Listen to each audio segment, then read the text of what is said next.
সবাইকে স্বাগত জানিয়ে আজকে শুরু করছি সরসো দা শাক। সর্ষের শাকের এই রেসিপিটা কিন্তু শুধুমাত্র সর্ষে শাক নিয়েই সন্তুষ্ট নয়। এই সর্ষে শাকের সঙ্গে পালং শাক আর বেথুয়া শাক, এই দুটো শাকও কিন্তু এর মধ্যে যাবে। সর্ষের শাকের রেসিপির এটাই হচ্ছে টুইস্ট। তবে এই রেসিপিটা কিন্তু অঞ্চল ভিত্তিক বিভিন্ন টাইপের হয়। যেরকম আমাদের বাঙালিদের মধ্যে বিভিন্ন অঞ্চল ভিত্তিক বিভিন্ন রান্না, সেই রকম পাঞ্জাবেও কিন্তু সেম। তো আমি এখানে যে টাইপটার ইউজ করছি সেটা মেইনলি বেসিক্যালি এখানে সর্ষে শাকের সঙ্গে বেথুয়া আর পালং শাকটাকেও দেব। তবে বেথুয়া শাকের পরিমাণটা কম, পালং শাক আর সর্ষে শাকের পরিমাণটা বেশি।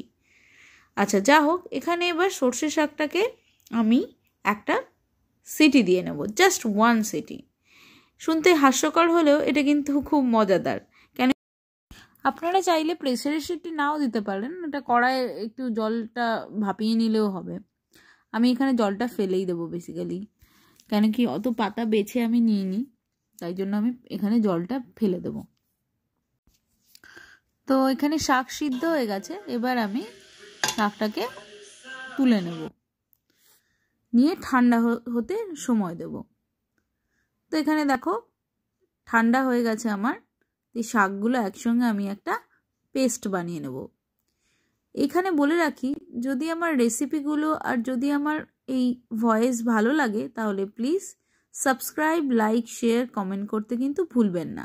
আর পাশে থাকা বেল আইকন প্রেস করে দেবেন, তাহলে যখন নিত্য নতুন রেসিপিগুলো আমি শেয়ার করব তাহলে সঠিক সময় আপনাদের কাছে সেই রেসিপিগুলো পৌঁছে যাবে। তো যা হোক, দেখতেই পেলেন এখানে আমি সাদা তেলের মধ্যে বাটার দিয়ে নিয়েছি, আর সেই বাটারের মধ্যে পেঁয়াজ আর রসুন বাটাটাকে খুব ভালোভাবে কষিয়ে নেব। সঙ্গে কিন্তু আমি একটা শুকনো লঙ্কা আর গরম মশলা ফোড়ন দিয়ে দিয়েছি।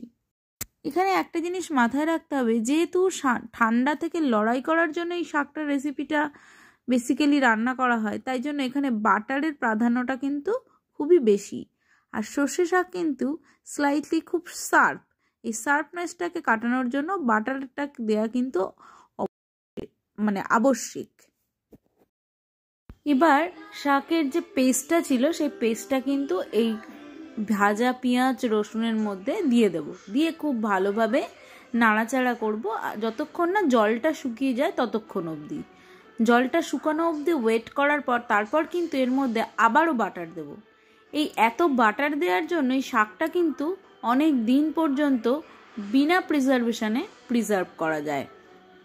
এভাবে সর্ষে শাকটা রান্না করে দেখবেন, খেতে অসম্ভব ভালো লাগে। না সর্ষে শাকের কোনো তিতকুটে ভাব থাকে না কিছু, আর এটা রুটির সঙ্গে ভাতের সঙ্গে দারুণ লাগে।